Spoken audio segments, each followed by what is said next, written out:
I request everyone to take their seats, please.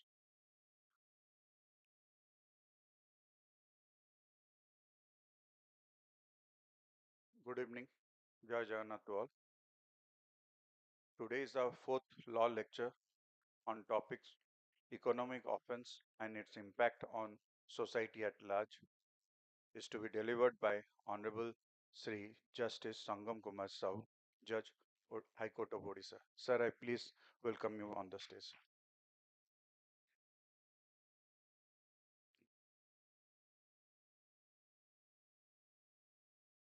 Today's evening, there is another topic.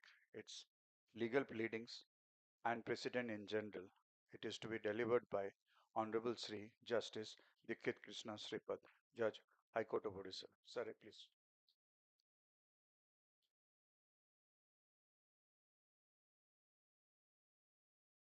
Today, on this occasion, uh,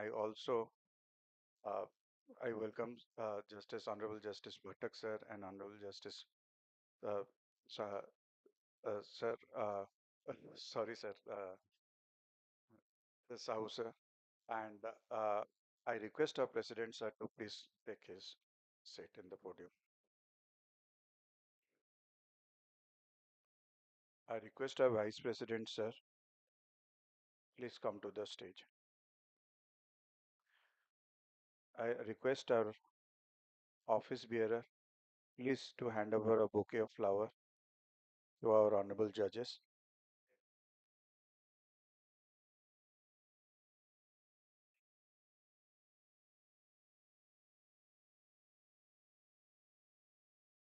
Sir, I call upon our President sir to start the proceedings. Thank you.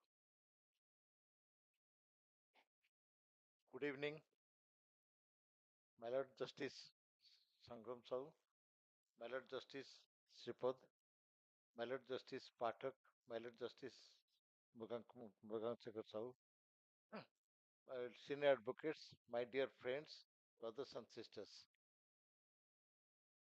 Actually, when we took over the charge as office bearers, and when we thought that there should be, it will be, year should be packed here. There should not be left any scope for the members to relax. I think you people must have been scolding us because almost every week after 4:30 we are returning you, but it is for your good. Because I heard that from the first meeting I had said that we will be very serious on academic activities as well as the health activities and secondly sports activities. So that we have been trying to do it. Now we have the honor of getting Honorable Justice Sahu, who is an doyen of criminal law, as an advocate, also as a judge, and my Lord Justice Sipat. When we approached Justice Sipat about Justice Sipat said that what subject you have chosen. So the subject we should like, no, no, I'll speak on this particular issue, this pleading and. So he said that yes, that is a very good topic. Let us hear. And Justice Sipat also said that I will not deliver a speech. I will have an interactive session. Just now in the green room also, Justice Sipat was saying that there will be interactive session. Actually, now as far as commercial law is concerned, well, because immediate speakers are there, so I will not take your time. I will not spend much time on them. When the commercial law, I mean the offences, economic offences are there. Only one thing is that whenever economic offences means it all related to, you can say about the commercial law also, commercial law and all that. So economic offences has become a menace now in India. Now we have been every day we have been reading newspaper. We have been reading that hundreds of crores have been swindled away by the cyber thieves, and also people. Somebody is sitting and all that. Some persons are running away from the country by taking huge loan and burdening the country with some thousands of crores. So like this, those economic offense has become very much important and is a burning topic now. That is the reason why we are grateful to Honorable Justice Sahu who agreed to speak on this subject. Now, so far as pleading is concerned, I thank my Lord Justice Sipat because pleading, as actually in our days, when I joined practice 47 years back, pleading was an important integral to the all the petitions, even time petition also.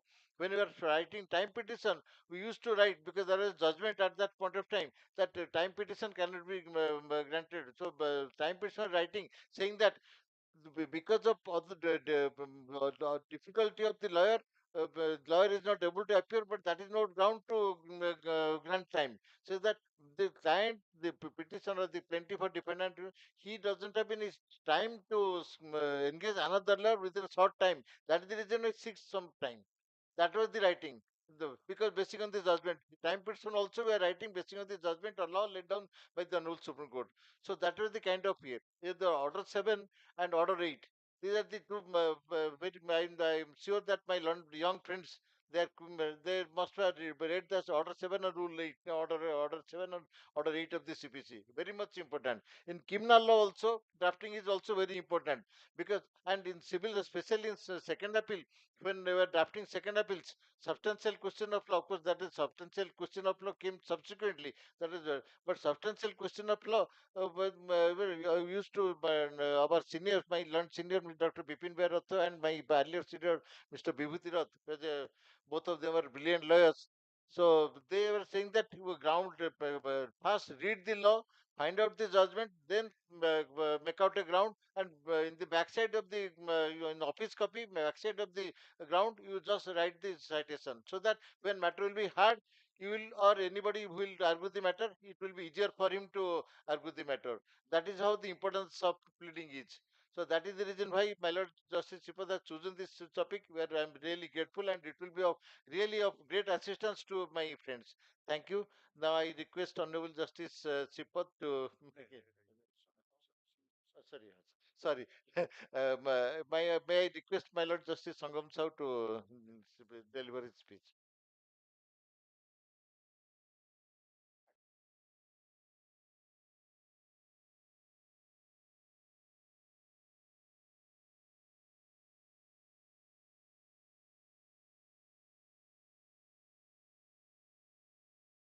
Which university? How I can spot it?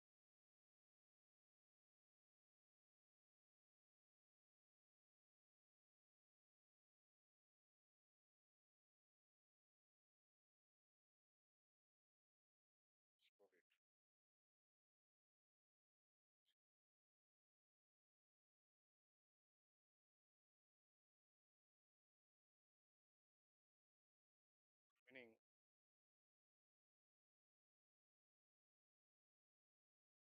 my esteemed brother Justice Sripat and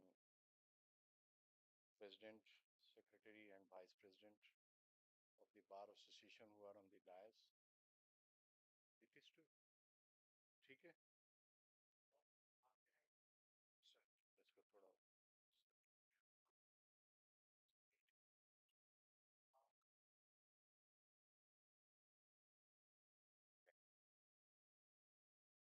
and my esteemed brother judges,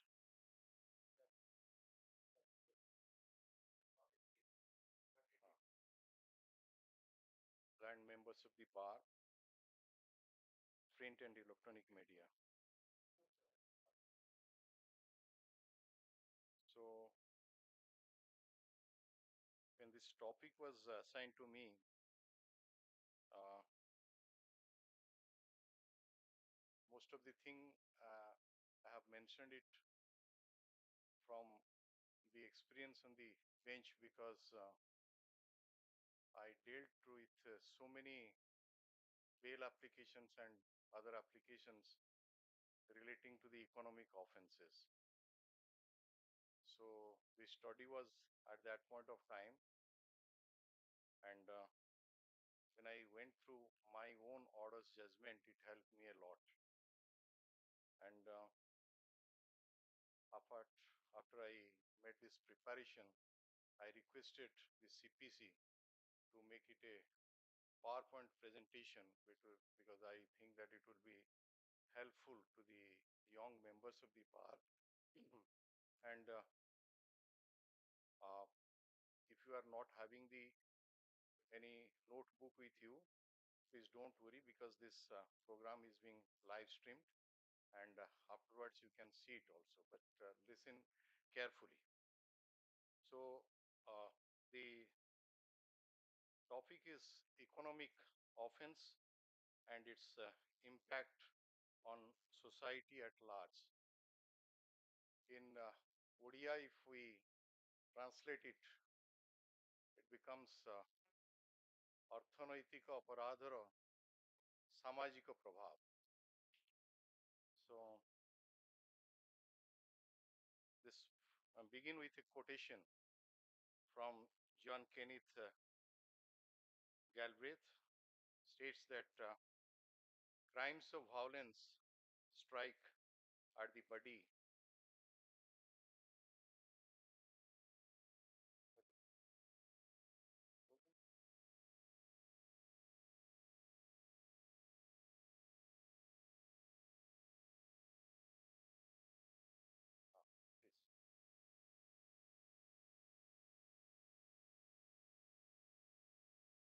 Please. But economic crimes strike at the soul of the society. Now, what are the economic offenses that we first know? This economic offenses are the crimes committed during course of economic or business activities that cause financial harm and adversely impact the country's economic well-beings and financial health.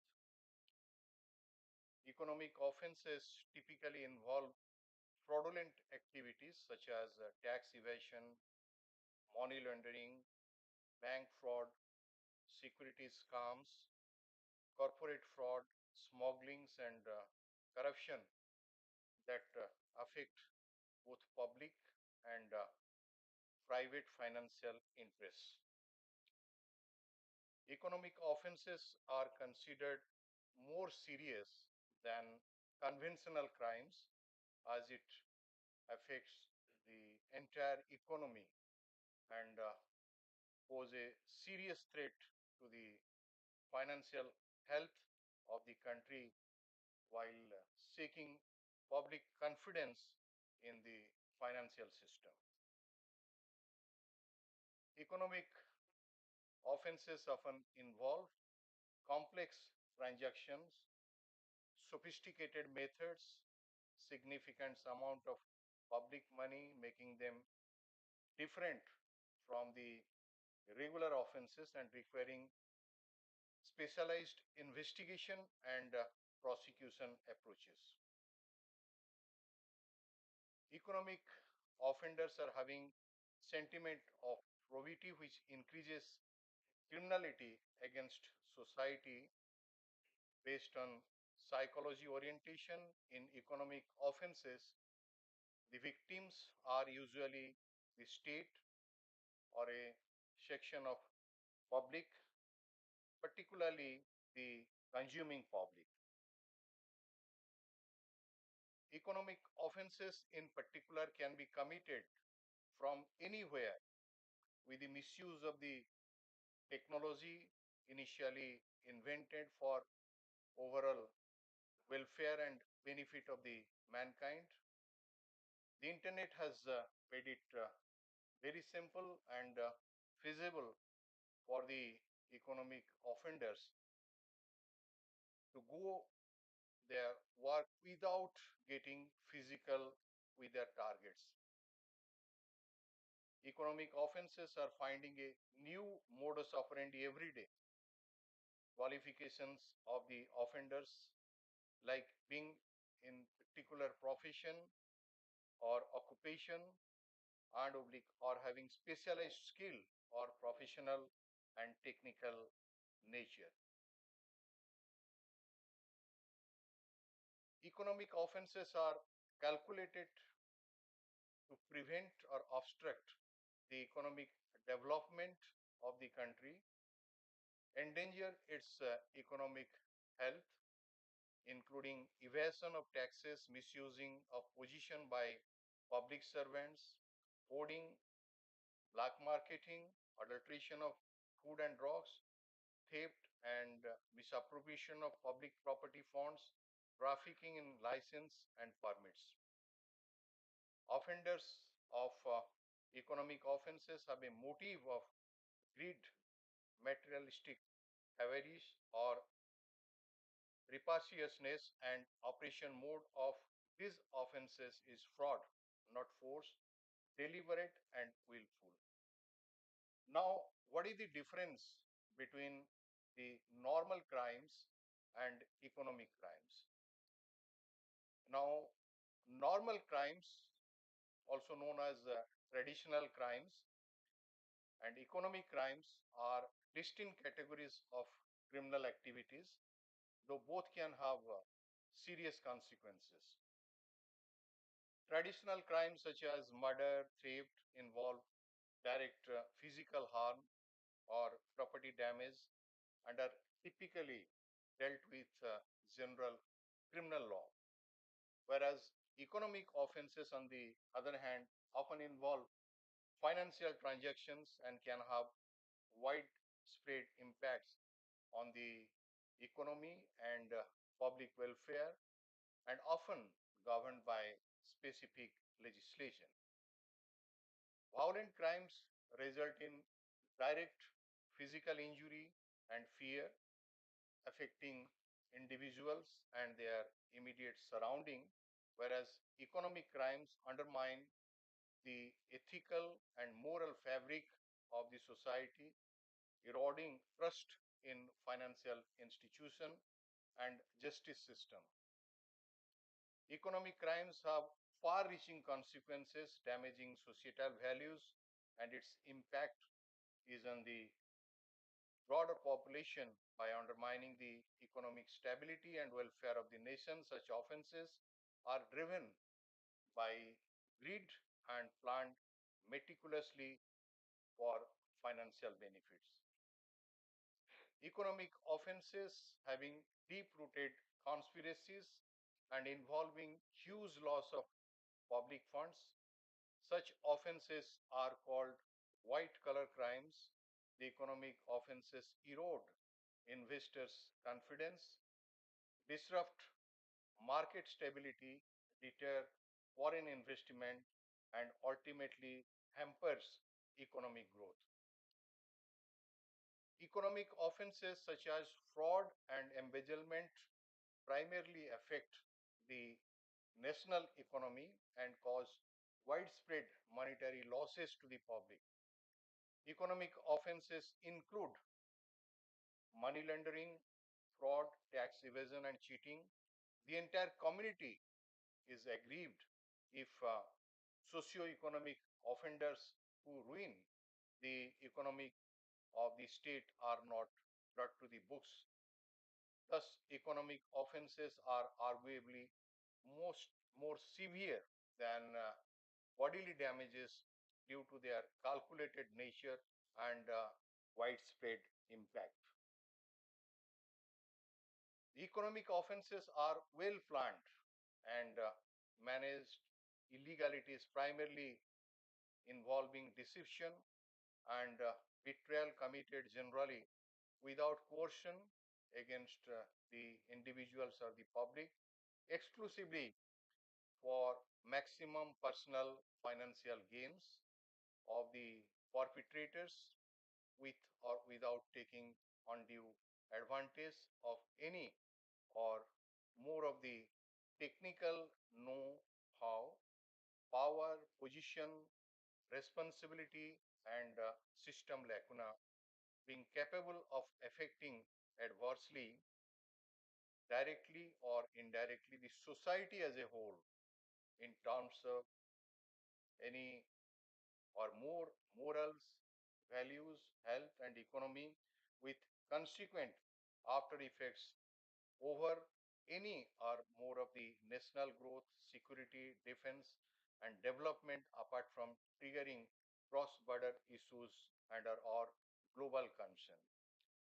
Economic offenses form a separate category of crimes under criminal offenses. Socio-economic offenses are crimes that have impact on society's economic and financial well-being. Economic offenses not only inflict pecuniary losses on individuals but also damage the national economy and have security implications as well. Now, what are the roots of economic crime and financial fraud? The roots of economic crime and financial fraud generally have several legal elements such as misrepresentation of a material fact, knowledge on the part of the accused that they were misrepresenting the fact. Misrepresentation was made purposefully with the intent of fooling the victim. The victim believed the representation and relied on it. The victim suffered damage as a result of the misrepresentations. Another root cause identified behind the increasing rate of economic offenses using internet has been conceptualized is that the invention of the internet was never intended for commercial business but for research purpose only, making all of its protocols open and unsecured. And this is the reason that data, including the confidential ones that are transmitted over internet, are easily intercepted and stolen. Now, what is financial fraud? Financial fraud includes mail fraud, bank fraud, tax evasion, bankruptcy fraud, security fraud, racketeering, wire fraud, embezzlement, and counterfeiting. Civil fraud is a private dispute, typically between the individuals or organizations, where the goal is to recover losses and receive compensation. Criminal fraud, on the other hand, involves violation of law prosecuted by the state and potentially leading to fines, imprisonment, or other criminal penalties. Now, I'm coming to the glaring examples of economic offenses. Now, the cheat fund companies, what they have done in our state for last 20 years, that is really shocking. And this cheat fund companies used to defraud the public through various means, often involving deceptive practices and illegal operations. Common schemes include diverting invested funds into loss making ventures, misappropriating the funds, and failing to return investment after the cheat fund cycle ends. They may also operate unregistered cheat funds, gaining investors' trust through motivational speeches and misleading promises before abruptly shutting down and absconding with the money. Now, misappropriation of funds is diverting to sister concerns. So, the cheat fund companies establish sister concerns or related businesses that are not financially viable, and they then allegedly divert investor funds into those loss making ventures, effectively siphoning off the money. Even without sister concern, companies may simply misappropriate funds for personal use or other unauthorized purposes, leaving investors with nothing when the fund cycle ends. Now, operating without registration, this is unregistered and illegal operations. Cheat funds are required to be registered with the relevant authorities. Unregistered cheat funds operate outside the legal framework and lack transparency, making it easier for them to defraud investors. And deceptive practices are there. These companies may use aggressive sales tactics, motivational speeches, and promises of high returns to lure investors, often targeting vulnerable populations. Then, sudden shutdown. Unregistered cheat funds may operate for a period, building trust before abruptly closing down and disappearing with investors' money. Then, a violation of the Cheat Funds Act 1982. It is non-compliance with regulation. Even registered cheat funds can engage in fraudulent activities by violating the regulations set by the Cheat Funds Act 1982. Failure to conduct auctions. The Act mandates regular auctions for cheat funds. Companies may fail to conduct auctions or manipulate the process to favor certain individual, depriving others of their share. Non-payment of dividends.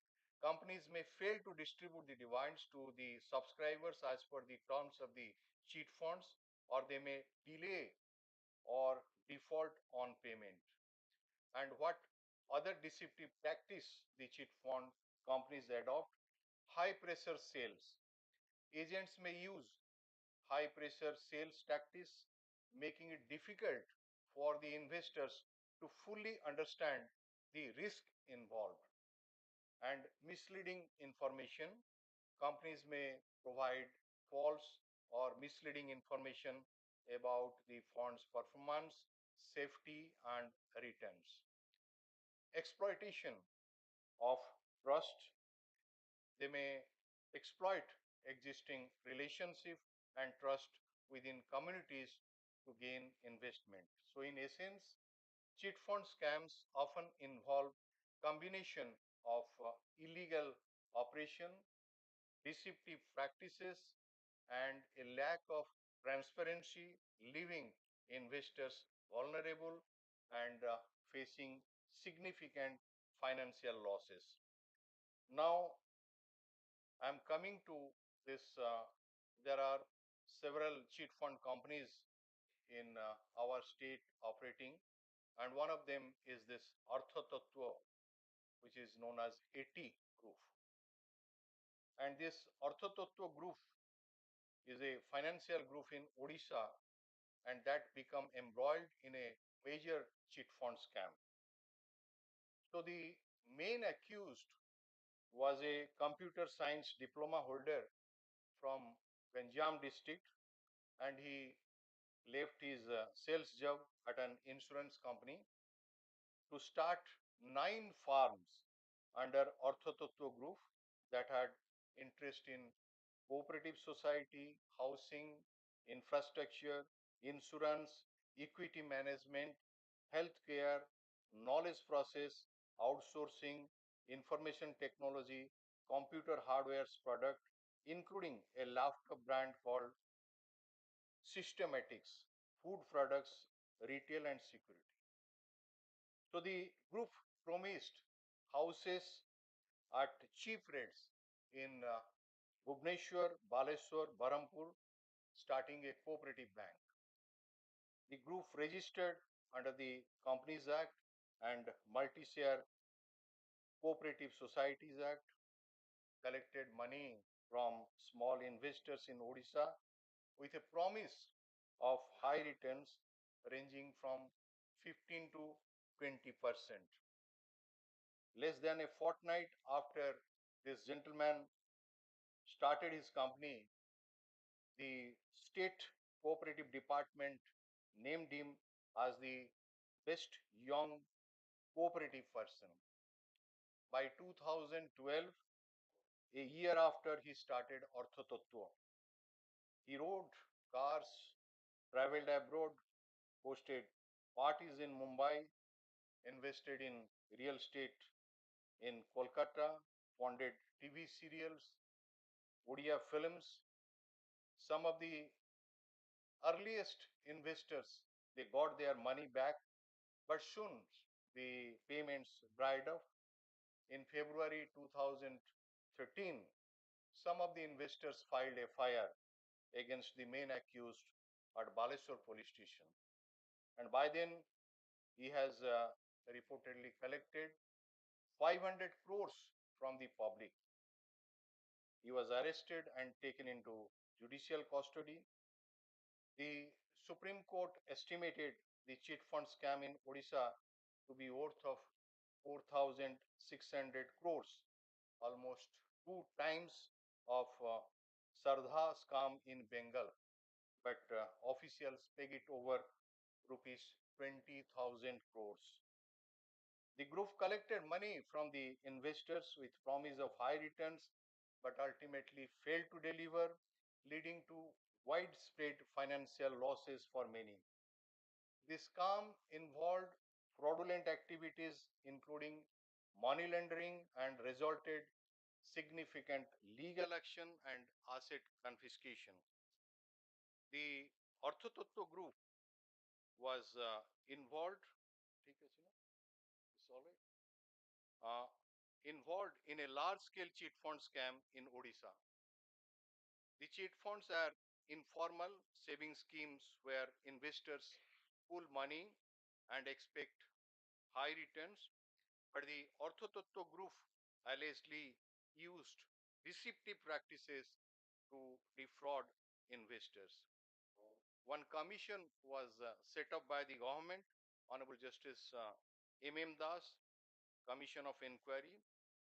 He was probing the cheat fund scam and he recommended compensation for 4,97,844 small investors while naming more than 450 companies for cheating the investor in its internal report to the state government. Friends, you know that our affidavits were invited and they were supposed to file the documents of their investment in the cheat fund, and that was scrutinized, and it was found that in Odisha 450 companies, cheat fund companies, were operating. And the previous government refunded 119 crores to 2,79,109 small depositors within a span of 10 years, that is from 2014 to 2024. And the new government has refunded rupees 47.07 crores to 1,26,137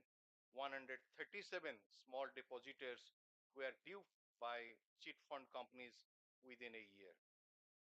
Now, the another scam is a Uliburi mining scheme, and this mine is located in Joda mining circle in Keonjhar district of our state, where large scale irregularities were detected by State Mines Department.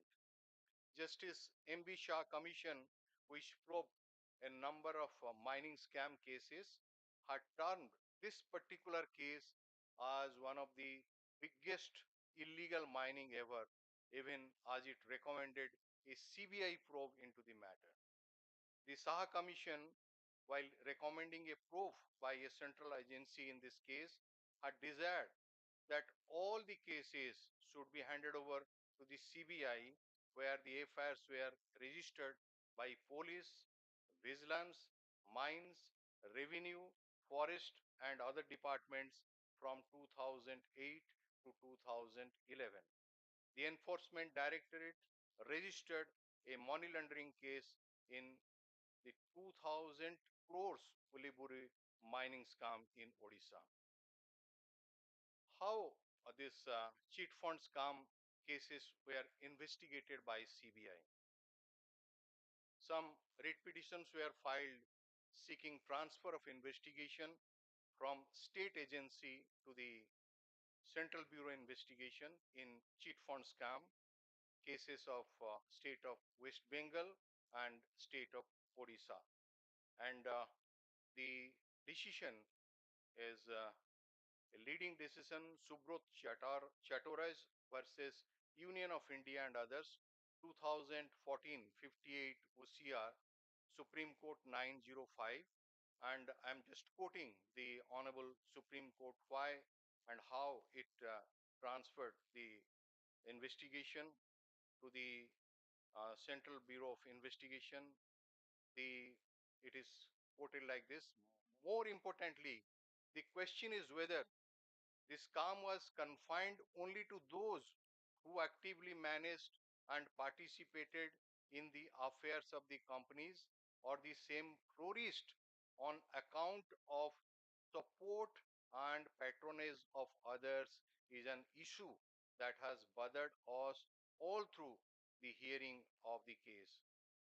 All that we need to point out is that investigation into the scam is not confined to those directly involved in the affairs of the companies, but may extend to several others who need to be questioned about their role in the sequence and unfolding of events that has caused ripples on several fronts. Suffice it to say that the scam of this magnitude is going on for years, unnoticed and unchecked, is suggestive of a deep rooted apathy, if not criminal neglect, on the part of the regulators, who ought to do everything necessary to prevent such fraud and public loot, depending upon whether the investigation reveals any criminal conspiracy among those promoting companies that flourished at the cost of common man, and those were supposed to prevent such fraud, calls for a comprehensive investigation, not only to bring those who are responsible to book, but also to prevent recurrence of such scams in future. An affidavit has been filed by the state of Orissa pursuant to the said direction, in which FIRs were the state investigating agencies examining the larger conspiracy angle have been identified. Larger conspiracy angle is, according to the affidavit, being examined in 3 cases. The factual narratives given in the foregoing paragraphs clearly establish the following: the financial scam, nicknamed cheat fund scam, that has hit the states of West Bengal, Tripura, Assam, and Odisha, involves collection of nearly 10,000 crores from general public, especially the weaker section of the society, which have fallen prey to the temptation of handsome returns on such deposits extended by the companies involved in this scam. That investigation so far conducted reveal involvement of several political and other influential personalities wielding considerable clout and influence. The question is whether the above feature call for transfer of the ongoing investigation from the state police to the CBI. Our answer is in affirmative. Investigation by state police in a scam that involves thousands of crores collected from public allegedly because of patronage of people occupying high position in the system will hardly carry conviction, especially when even the regulators who are expected to prevent or check such a scam appear to have turned blind eye to what was going on. The state police agency has done well in making seizures, in registering cases, in completing investigation in most of the cases, and filing charge sheet and bringing those who are responsible to book. The question, however, is not whether the state police has faltered. The question is whether what is done by the state police is sufficient to inspire the confidence of those who are aggrieved. While we do not consider it necessary to go into the question whether the state police have done all that it ought to have done, we need to point out that money trail has not yet been traced. The collections made from the public far exceed the visible investment that the investigating agency have till now identified. So also the larger conspiracy angle in the state of Assam, Odisha and West Bengal, although under investigation, has not made much headway, partly because of interstate ramification, which the investigating agency need to examine but are handicapped in examining. In these circumstances, that is the observation of the Honorable Supreme Court, we are inclined to allow all these petitions and direct transfer of the following cases registered in different police stations in the state of West Bengal and Odisha from state police agency to the Central Bureau of Investigation. And in state of Orissa, all the cases registered against 44 companies mentioned in our order dated so and so were transferred. The CBI is also permitted to conduct further investigation into all such cases in which charge sheet have already been filed. So now I'm coming to the case which I dealt after this judgment was pronounced, and this matter was argued before me by a counsel who is now the learned advocate general of the state from the side of the petitioner and from the side of CBI, who is now a judge of this court. So the petitioner in that case was the sitting MLA of Banki Assembly constituency in the Odisha Legislative Assembly. He approached the Odisha High Court in an application under section 438 CRPC apprehending arrest in connection with a cheat fund case. As I found that the charges in the case was very serious and relates to commission of economic offenses, and the accused persons in the case took advantage of the depositor's quest to make quick and easy money and ultimately deprived them of their hard-earned money. I went through the investigation report of the main accused. His name is Pradeep Kumar Sethi, the forensic voice examination report, the transcription of CD, the statement of the Cooperative Society Registering Authority, as well as seizure of 153 sheets of documents of Orthotattva from the bedroom of the official quarters of the petitioner at Bhubaneswar, and held that it prima facie establishes the link of the petitioner in the crime, and accordingly I rejected the application. The next case is Preeti Bhatia versus Republic of India, which also I dealt and delivered the order.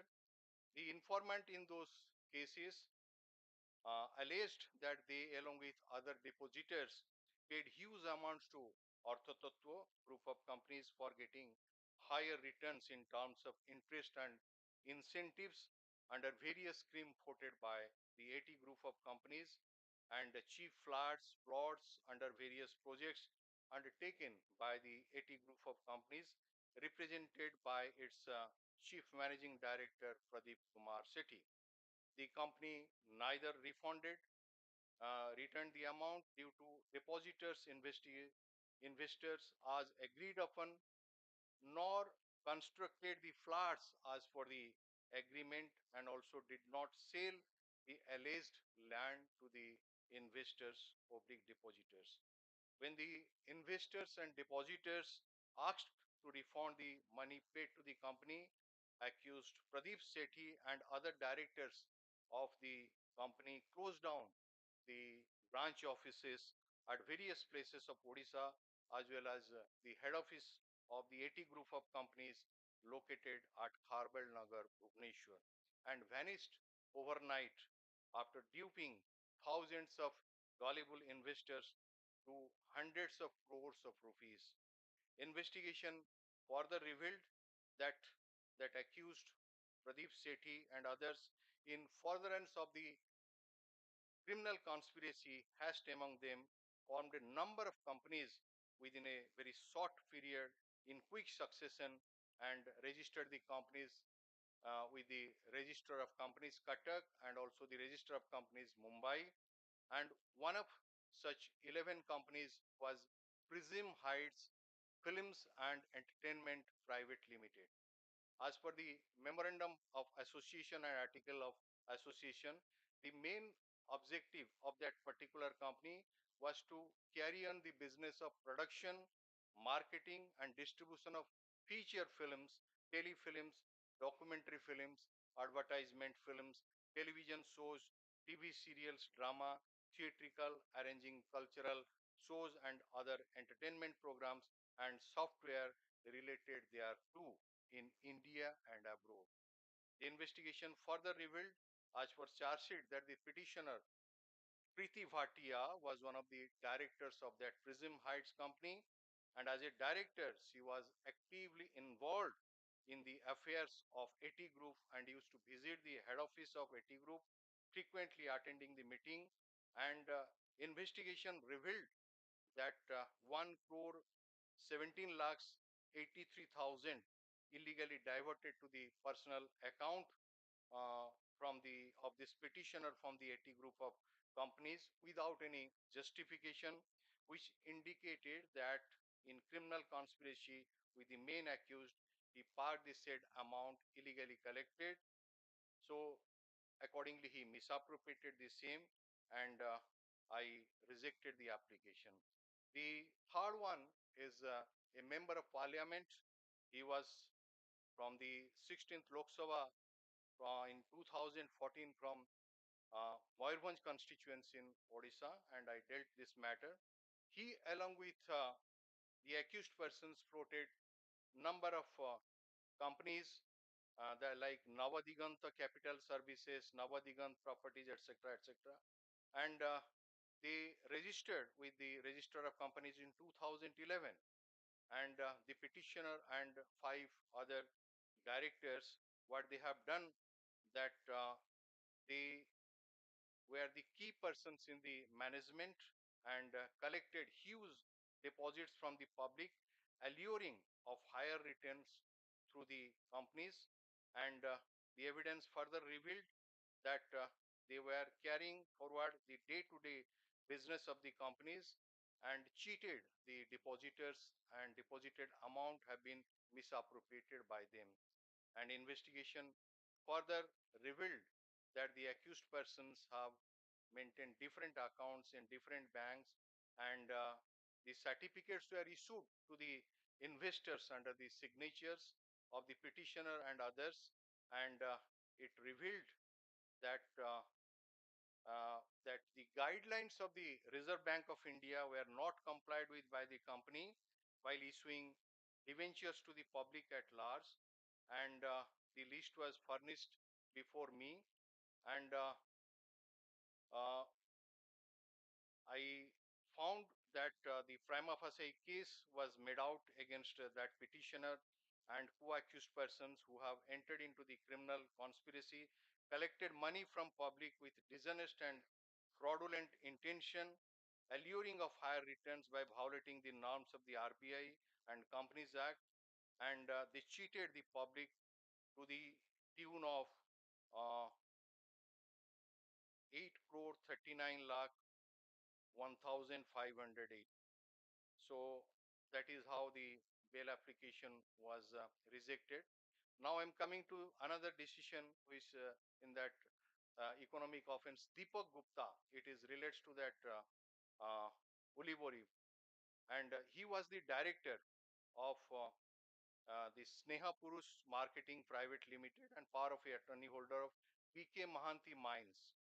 And he, along with another Haricharan Gupta, they were the leaseholders, and they indulged in illegal theft of iron ore of the suppressed quantity, which have been clandestinely sold by entering into criminal conspiracy with the noted mining, forest, and revenue officials without the payment of royalty. Dishonestly and fraudulently sold the illegally extracted iron ore at a very low price to his own group of company. This Deepak Gupta and the companies indulge in illegal mining much beyond the permissions given by the mining officials. And can you imagine what is the loss? According to the charge sheet, the loss was 1,520 crores, and accordingly, the charge sheet was submitted, and it investigation revealed that this Deepak Gupta, he entered into criminal conspiracy with public servants of mining department, forest department, revenue department, and in pursuance of such conspiracy, they dishonestly and fraudulently indulge in illegal mining from the reserve forest area and government land much beyond the mining lease and of Sri B.K. Mahanti. And that is how the bail application was rejected. And the last decision I am placing before the August audience is Srikant Mohta, is a man from West Bengal and a very eminent producer, film producer. He it's a relates to Rose Valley Group of companies. That Rose Valley Group of companies collected huge amount of money from public, enticing them with false promise of paying higher rates of interest. And the Rose Valley was having no authorization from the Reserve Bank of India or SEBI to carry out these activities. Rose Valley, in furtherance of the criminal conspiracy by establishing branches of the companies in different parts of the India, collected money from the public through multi-level agent network system. They cheated the investors and the depositors by way of camouflage schemes and false assurance about legal sanctity and false promise of higher rates of interest. They cheated the depositors and the agents by making false assurance that the accused companies were legally empowered to collect money from the public. They were running Ponzi schemes and circulating the money collected from depositors, which was not disclosed to the depositors and agents. And they made false propaganda that Rose Valley was having big business empire and diversified business, and they did not return money of lakh of depositor and committed criminal breach of trust. And the collection of Rose Valley money, it goes to more than 1471 crores. So this lucrative offer of the Rose Valley and mirage of huge outturn on investment as projected successfully during telecast of Bengali feature films produced by the petitioner's companies, the Srikant Motors company in satellite channel Ruposi Bangla, mesmerized the gullible investors for collecting pearl of higher interest. The investors drowned themselves in the sea of treachery. Before they could wake up from the deep slumber, they had already been trapped and squeezed and were left out with tears in their eyes, which never dried up. The incomprehensible pain and suffering of those hundreds and thousands of investors are apparent, and I held that nobody knew that when and how they will get back their money. So business tycoons had played the game with people's money very cunningly with active support of some high level politicians, police officials, and film personalities. It was bed of roses for them, but bed of thorns for the investors.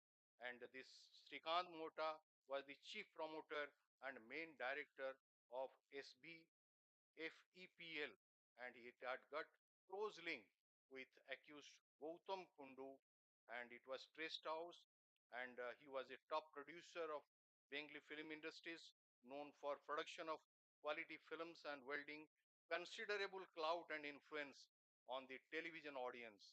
And Gautam Kundu wanted the Bengali films to be produced by the petitioner to be telecast in the channels of BBCL for capturing more and more audience. and the petitioner entered into the business alliance with accused Gautam Kundu, which was in the nature of criminal conspiracy to divert the ill-gotten money of Rose Valley in the guise of commercialization. So, secret meetings were held between them. Accused Gautam Kundu disclosed before the petitioner of his actual cheat fund business and requested him to promote his media business by supplying good films produced by SBFEL, which would be utilized for branding and promotion of cheat fund business. The petitioner knew all these facts regarding the illegal cheat fund activities of Rose Valley, that it had been banned by SEBI in the year 2002. Still then, he entered into agreement and other business alliance with accused Gautam Kundu for films assignment relating to the sole and executive satellite television broadcasting rights in respect of 70 films through channel Rupsi Bangla, a channel of BVCL, for consideration amount of rupees 25 crores. So the petitioner intended to receive the ill-gotten money in the garb of genuine business deal agreement with accused Gautam Kundu and conspire to cheat the general public, since the amount received by him on the guise of business transaction was the public money. In Rupsi Bangla, the advertisement of Rose Valley was shown on a regular basis, and in that process, SB FEL helped the BBCL to enhance its revenue generation and also its prestige. Now, I have quoted some of the judicial observation with regard to the economic offenses. The citations I have given, one is State of Gujarat versus Mohanlal Jitamalji Porwal, that is 87 to SCC 364, YS Jaganmohan Reddy uh, versus CBI 2013 7 SCC 439, Ashwini Kumar Patra versus Republic of India 2021 84 Odisha criminal reports. But the lordships have stated that economic offenses are always considered as grave offenses, and it involves deep-rooted conspiracy and huge loss of public fund. Such offenses are committed with cool calculation and deliberate design, solely with an eye on personal profit, regardless of consequence to the community. It brings about total imbalance in the economy of the country, which has the effect of making the life of people economically weaker and miserable. Such offenses are treated worse than murders. In such type of offense, while granting bail, the court has to keep in mind, inter alia, the larger interest of public and state, the nature and seriousness of the economic offense and its impact on the society are always important consideration in such case, and those aspects must squarely be dealt with by the court while granting, while passing an order on the bail application. So the judicial observation with regard to the economic offenses I have just jotted down. Economic offenses having deep-rooted conspiracies and involving huge loss of public funds. Those offenses are affecting the economy of the country as a whole and thereby posing serious threat to the financial health of the country. These offenses need to be viewed seriously and considered as grave offenses. The economic offense is committed with well planned, cool calculation, and deliberate design with an eye of personal profit, regardless of consequence to the society at large. The entire community is aggrieved if the economic offenders who ruin the economy of the state are not brought to book. The economic offenses in this era are actually public wrongs or crimes committed against society. The gravity and magnitude attached to these offenses are concentrated at public at large. The economic offenses stand on a graver footing. These crimes are professionally committed by white colored people. These offenses inflict severe injuries on both health and wealth of the nation. In economic offense, the viewpoint is to be taken differently with different approach in case of bail. Such offenses need to be dealt with heavy hand, and releasing such accused on bail will affect the community at large and also jeopardize the economy of the country. The economic offenses have deep rooted conspiracies. These offenses involve huge loss of public fund. These offenses need to be taken seriously, considered as grave offenses. They affect the economy of the country as a whole, posing serious threat to the financial health of the country. The public finger of accusation with regard to the economic offenses is the seriousness of the charge. The economic offenses result in loss to the state exchequer. Unfortunately, in the last few years, the country has seen an alarming rise in white collar crimes. The crime has affected the fiber of the country's economic structure. The economic offenses are nothing but private gain at the cost of public and lead to economic disaster. Such serious offenses are a threat to safety and security of money of the customers lying in the bank. If such offenses are viewed lightly, then the confidence of the public will be shaken. The economic offenders who continue to reap the benefit of the crime committed by them do not deserve any indulgence. Any sympathy to these offenders would not only be entirely misplaced but also against the larger interest of the society. Such offenses are preceded by cool, calculated, deliberate design with an eye on personal gains. These offenses bring imbalance in the economy of the country, which has the effect of making the life of majority of people, particularly those belong to the economically weaker sections of the society, miserable. The ever-growing materialistic outlook in the economic offenses set the unscrupulous elements on a prowl to maximize material gains by unlawful means. The economic offenses involve the kind of activities showing a great deal of deliberation, preparation, and operation which can be done only by an intelligent person. The whole exercise in these offenses is actuated by a mentality to get richer overnight are the instance of general public or investors. This offense committed with a mentality of class of people who have capacity and temerity to lead a lavish life and create assets are the miseries of general public, making them invest their hard-earned money with them. Criticism from quarters with view uh, white collar crimes with a permissible eye, unmindful of the damage done to the national economy and national interest, is required not to be given any emphasis.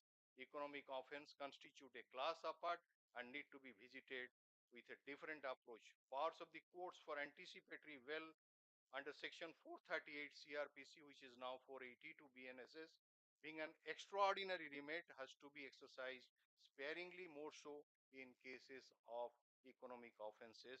Economic offenses stand as a different class as they affect the economic fiber of the society. Now, a latest decision of the Honorable Supreme Court I am placing before the August audience, that is 2025 SCC Online, SC 929. Party name is Dinesh Sharma versus Emi Cables and Communication Limited, where the Lordship, while dealing with the issue of economic offenses, has observed the consequence of the act complained of upon the financial or economic system will weigh in the balance. Thus, it can be concluded that the economic offenses by their very nature stand on a different footing than other offenses, have wider ramification. They constitute a class apart. Economic offenses affect the economy of the country as a whole and pose a serious threat to the financial health of the country. If such offenses are viewed lightly, then the confidence and trust of the public will be second. Now I am coming to the conclusion that socio-economic offenses pose a major threat to the Indian economy and society, undermining public trust in the financial system, attracting foreign investment, using government resources, and slowing economic growth.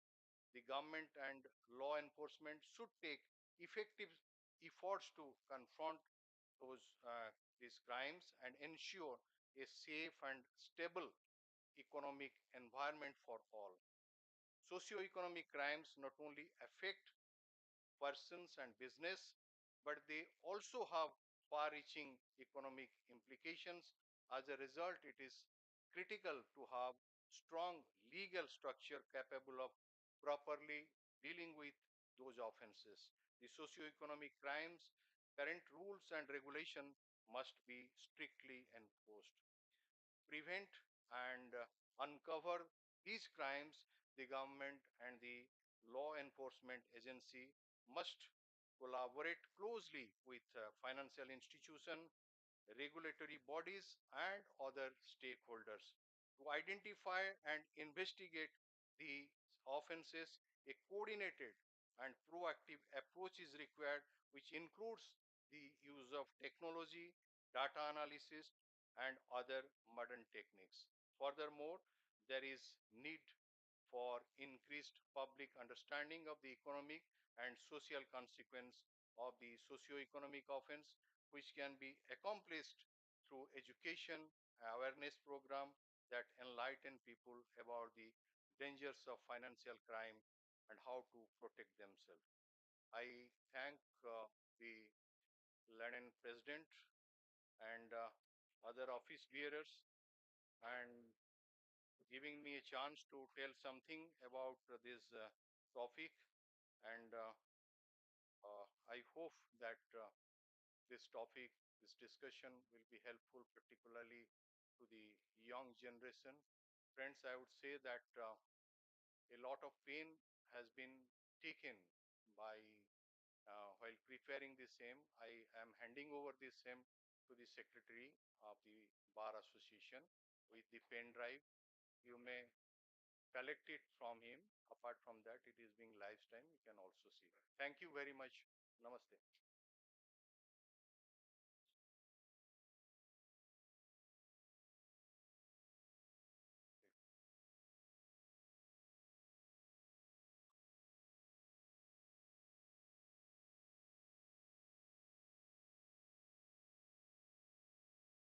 Thank you, sir. It was very enlightening and enriching. Sir, with the august presence of our Honorable Chief Justice, sir, is here, we are really encouraged. Thank you, sir, for being here. We are also encouraged with the presence of Honorable Justice S.S. Mishra, sir, Honorable Justice V. Narsingh, sir, and also Honorable Justice S.K. sir. So now I call our Justice Dikshit sir to deliver his address.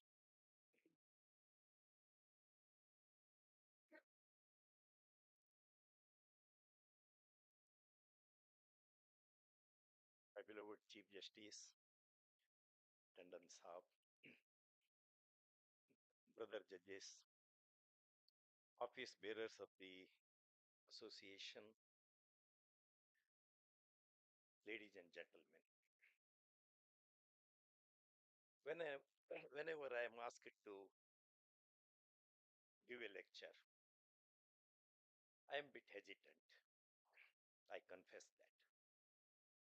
Perhaps you might have heard of Dale Carnegie, the great author of How to Win Friends and Influence People. He was asked, which is your next book? And he said, very curious title, How to Distance Friends and Antagonize People. And the questioner asked him how you are going to accomplish that. He said, in the evening of a busy day, by giving a long lecture, you can achieve that. With this prefix, I start this topic.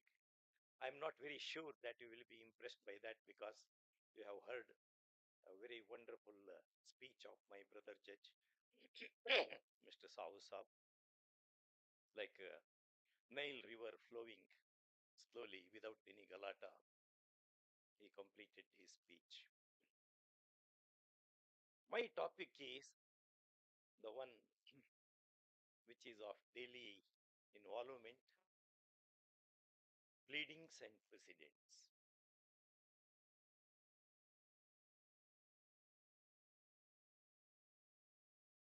There are at least half a dozen best books on pleadings. One is by P.C. Mogha, Pleadings, is one of the best books. In at least two of the Supreme Court judgments, Mogha is praised by the apex court. Archbold's Pleadings, it's an English law of pleading, very, very concise. Then A.B. Majumdar, he hails from our Honorable Chief Justice's place, who is an acclaimed author of Law of Notices. Yeah, I thought that you were seeking a Passover.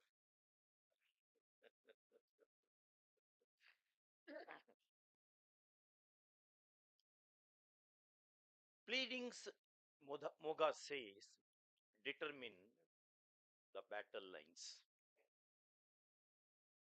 Any criminal case, civil case, revenue case, rent case, service case, labor case, land case, tenancy case, whichever case you take, ordinarily there are two sides. One asserts, the other disputes. If you see Section 5 of the Evidence Act 1872, it says evidence can be led to prove facts in issue and facts relevant to the facts in issue and nothing else. So, facts in issue. Then evidentiary aspect of facts in issue. You have seen in CPC, the appendix gives the model pleadings. You should plead only the facts. One exception is little evidentiary pleading you have to take up in writ jurisdiction because evidence is not recorded that way. But ordinarily, in all proceedings, be it civil or criminal, in civil, it begins with plaint. In criminal, it begins with complaint or FIR, as the case may be.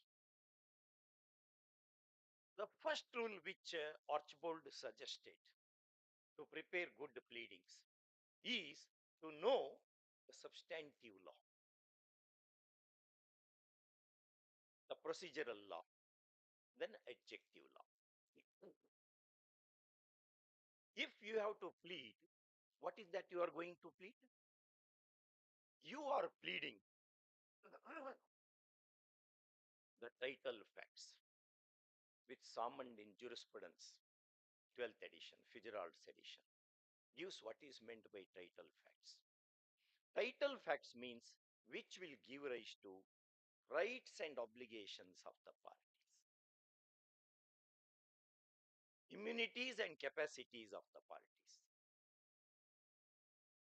Unless you know this substantive law, you will not be in a position to plead at all. One case I will quote, perhaps 1881 or 82, I do not remember the exact year. Its name you can check from Google. Name of the case is Great Northern Railway versus Walker. Walker was born with a deformity. He had sued the railway company, saying that because of the railway accident, I contracted deformities. I am born with the deformities. The company did not take the required amount of care and caution when my mother was traveling, and therefore the company should be made to pay the compensation damages. Then the pleadings were drafted in such a way that he was a person, legal person, capable of rights and duties, and therefore he is entitled to damages for the wrong which he suffered at the hands immediately of the railway company. The defense side filed their objections. The first objection is the mother did not buy a ticket for the child in the womb. Therefore, there was no privity of contract. The second objection is mother never told that she was an expectant mother. And third one was the person on behalf of the railways who had issued the ticket, sold the ticket, had no idea, only by seeing her tummy, that she is a pregnant woman. He thought that she was a woman heftily built. Then the last is very important. The plaintiff was not a legal person as on the date he suffered these injuries. Because the medical report stated he had suffered these deformities by virtue of the accident only, but before he came out and saw the light of the day. See the way the pleadings are drafted. How many aspects? One is whether he is a person or not. An unborn person is not a person. A dead person is also a not person. Is it not? In Hindu law, of course, in unborn for an unborn person, limited rights, contingent rights are recognized, like partition, etc. But unborn person, ordinarily in all civilized jurisdictions, is not a person. So unless you have the idea of person, legal personality, not capacity, you will not be in a position to take up a particular contention. Number two, she did not buy a ticket at all. Then comes the privity of contract, which is a matter governed by the law of contract, substantive law of contract. The second aspect. Third one is the duty of care. It takes you to the law of tort. Unless you know the law of tort, you will not be in a position to take up that contention, nor will you be able to meet the contention taken.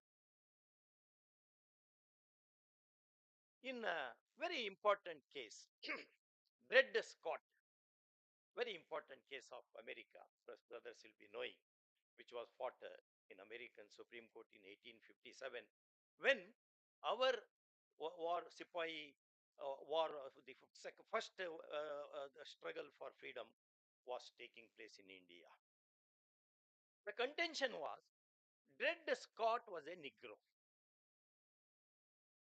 He escaped from the clutches of his master, went to one of the states in America, I don't remember that name of that state, where the slavery was abolished. The question arose whether Dred Scott is a person or property who can be owned. A person cannot be owned by another person, whereas property can be owned. See the intricacy. And the American Supreme Court ruled, all of you know, based upon the ideas, ideologies, philosophies of those days. Therefore, I need not much dwell upon that. I'm just highlighting the importance of substantive law in preparing your pleadings.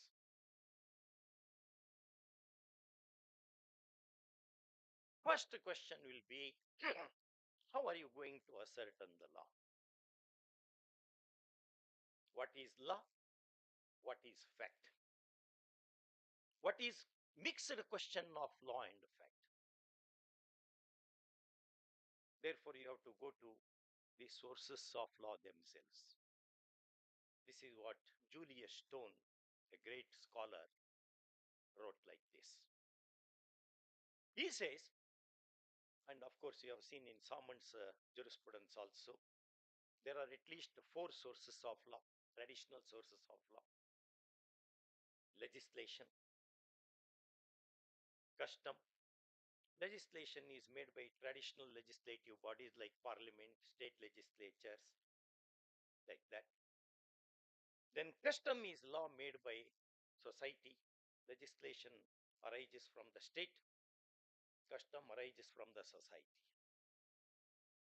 Then contract is also a law as between the parties, because it regulates your rights and liabilities. The fourth one is precedent.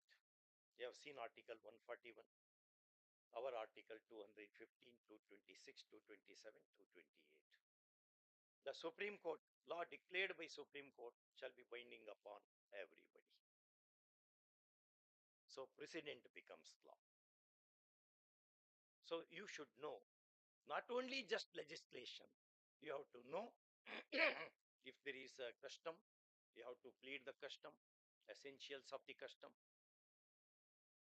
And if there is a contract, you have to plead the contract, the essentials of contract, why it is enforceable, why possible defense is not available to the other side. Then the last one is the opinio juris, the very feeble source of law. But in international law, opinio juris has a greater force. This is what J.J. Stark, in international law, by Oppenheim, by his international law, he says that. So the law and facts, first you should have complete clear idea. Someone discusses law and fact in a separate chapter. He says all questions which arise before the courts of law are of 4 types. One, questions of law. The second one, question of fact. The third one, question of opinion. The fourth one is question of discretion. Question of law, someone roughly says, to a great extent, Apex Court also has agreed in 2 decisions, that any question which ordinarily needs to be answered by turning the pages of the statute book is a question of law. Whether this particular act amounts to an offense is a question of law, because you will turn the page. Whether act of causing death, this amounts to culpable homicide or not, you will turn the pages of IPC, now erstwhile IPC, 299, 300, 304. Then you will answer that question. Therefore, he said any question which is in English law, in English legal traditions, all questions of law are addressed to the judge, whereas the questions of facts are addressed to the jury. Of course, in India, jury system is abolished after K.M. Nanavati versus State of Maharashtra. We don't have jury system. But Saman's version holds water even today. Then we will come to question of facts, because you have to plead the facts in your pleadings. It may be your plaint, it may be your petition, it may be your application, it may be your supplication, it may be your complaint, maybe a FIR. You have to plead facts. Example Saman gives, very beautiful example Saman gives. Whether Tata, I'm saying he says some other company, whether a particular company earned profit for the assessment year 2015-16. It's a question of fact, because you don't turn the pages of statute book to answer this question. Therefore, Saman says any record which you will open,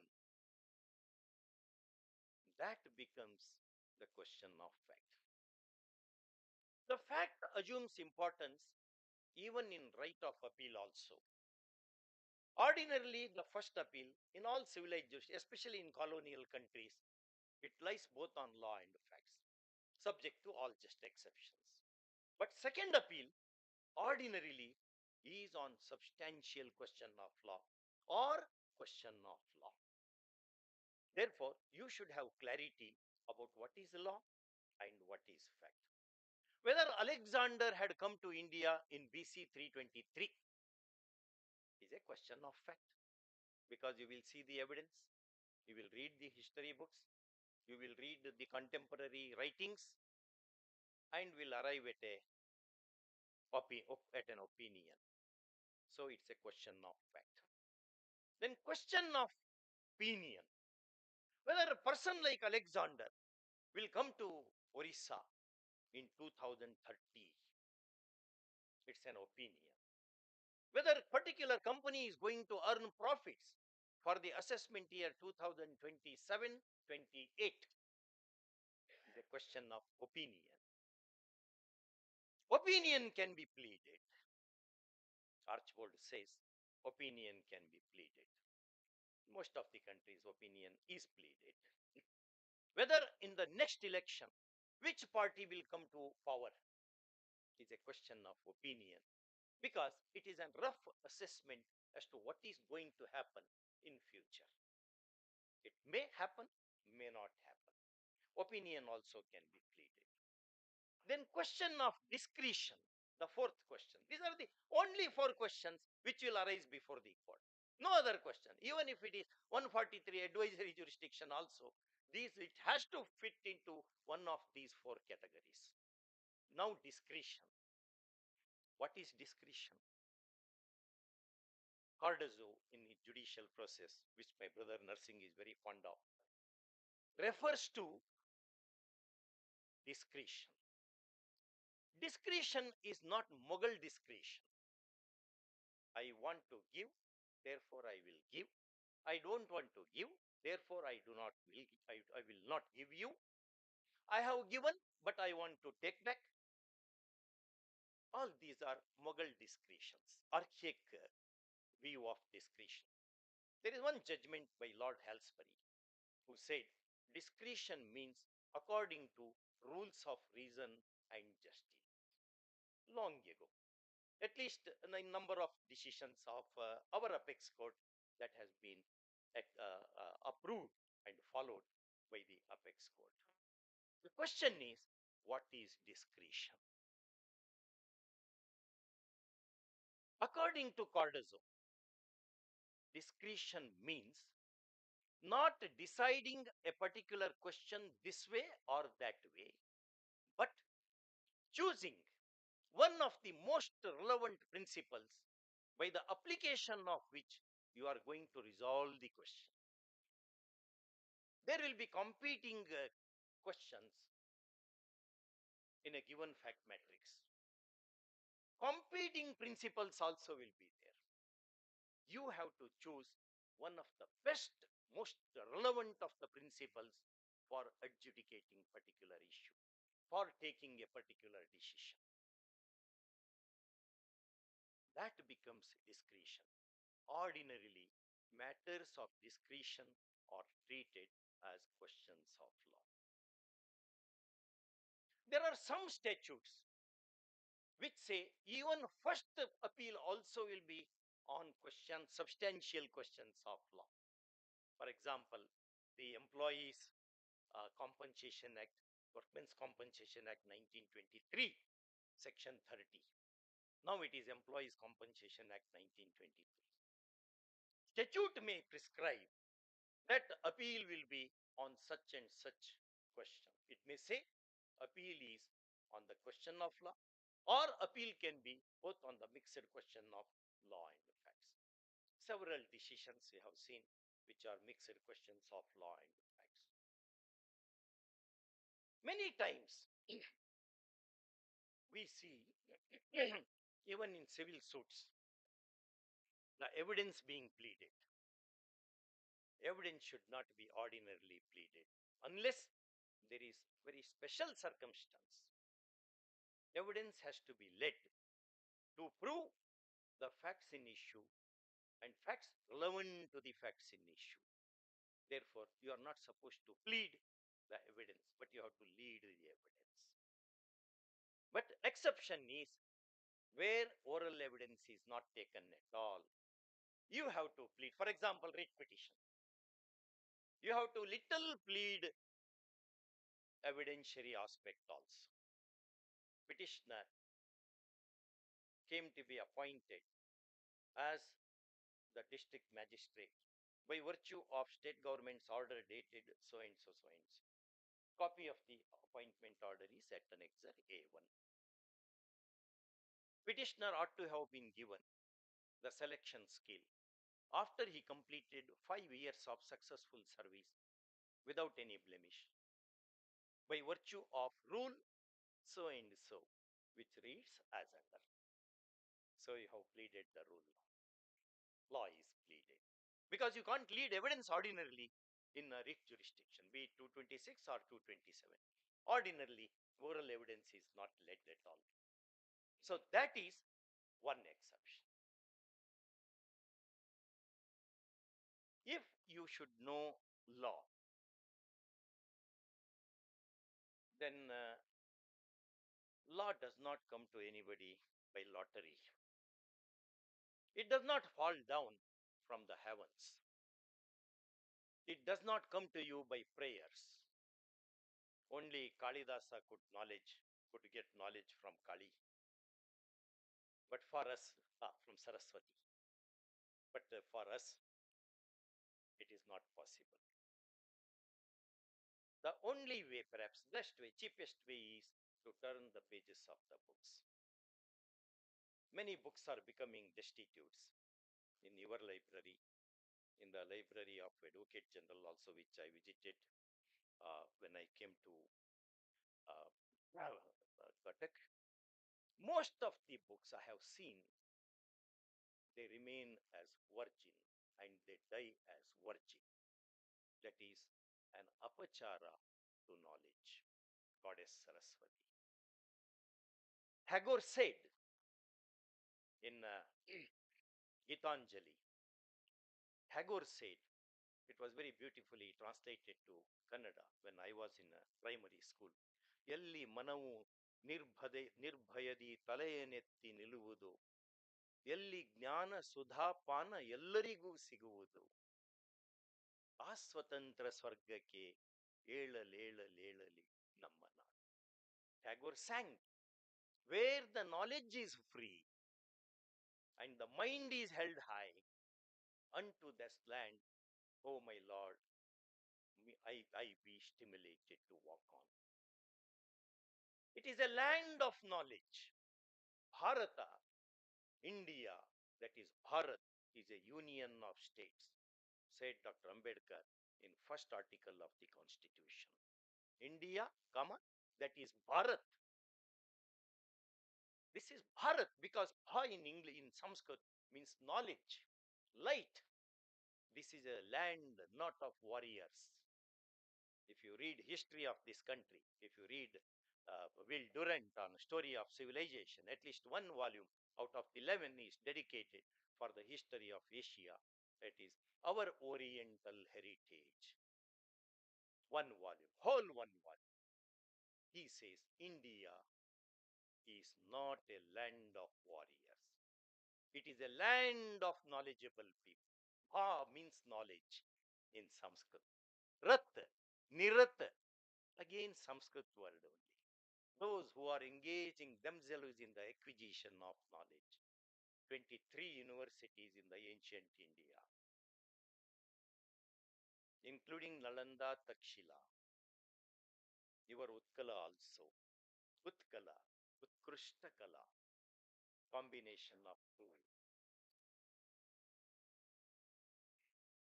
Therefore, we have to read. In Bhagavad Gita, there is a shloka, Nahi jnanena sadrusham pavitramiha vidyate. There is nothing as sacred as knowledge.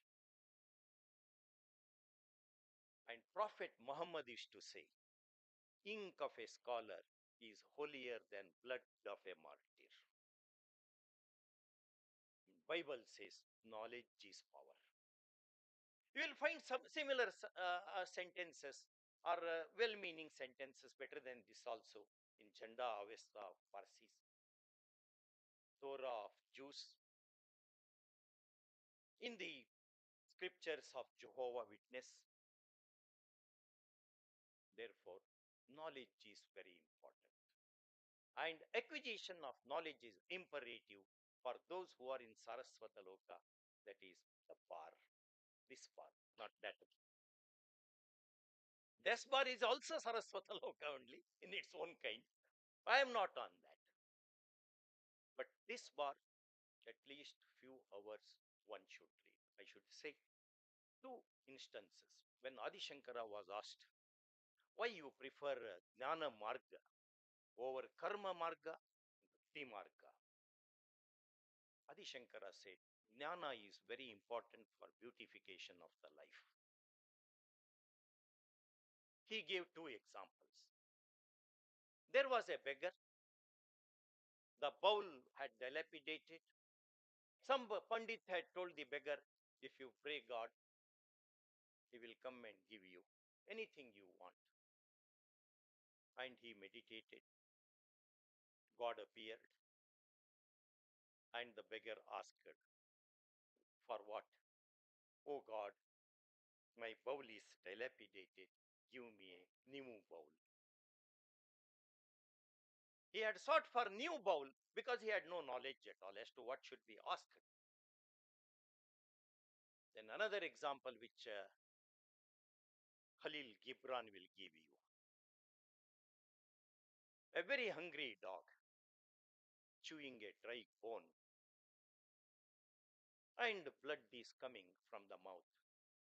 The dog is under the impression that the bone is yielding the blood when its jaw was broken.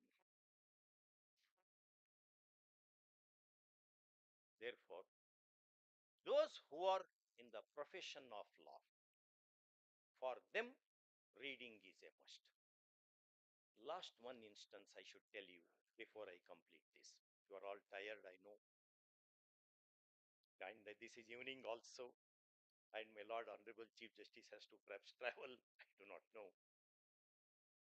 In England, in Ireland, if you go to English land, European land, you will not find the open courts, which you read in open courts, Jackson's Machinery of Justice, etc. Purely theoretical they are, because the doors of the courts are not kept open at all. They are completely closed always because extreme cold it is. A very old lawyer was to argue a matter in the afternoon, but because of the extreme cold, he fainted. Doctors came, tried, did not help. Then junior, who had been to nearby bar to have some snacks, some drinks. Very fortunately, drinks are allowed in English courts even in the afternoon.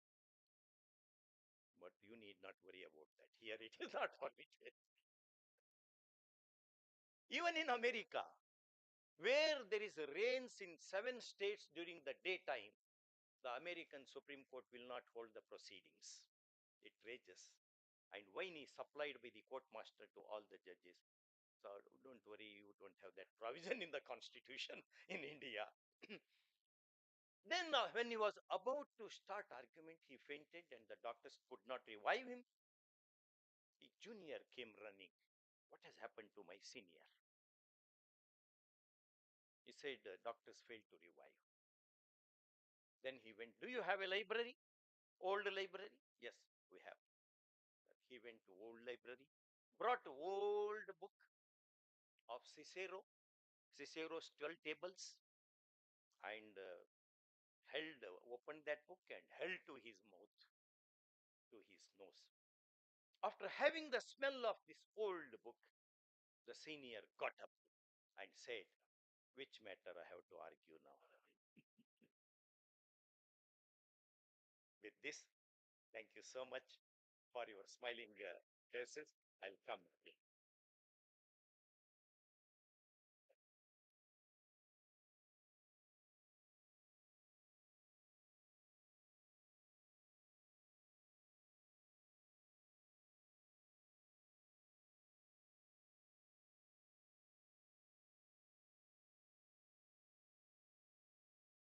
I called upon our Vice President, sir, to give the vote of thanks.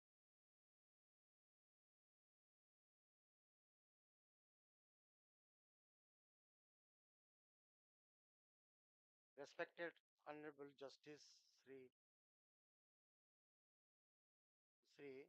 Sangam Kumar Sahu, sir, and Honorable Justice Dikshit, sir, and the Honorable Chief Justice, Honorable Chief Justice Tandon, sir, and Honorable Justice Sri Pathak, sir, and Honorable Justice S.S. Mishra, sir, and Honorable Justice V. Nursing, sir, and Honorable Justice S.K. Mishra, sir.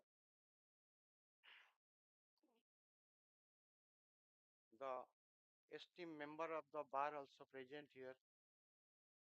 I, on behalf of our Bar Association and the entire legal fraternity, extended the vote of thanks to all the dignitaries, guests of the dais, and all of the dais for their kind participation and gracious presence to make the event fully successful. Finally, I thank all you. With these words, I conclude my vote of thanks. Once again, I thanks you all. Jai Jagannath. Namaskar.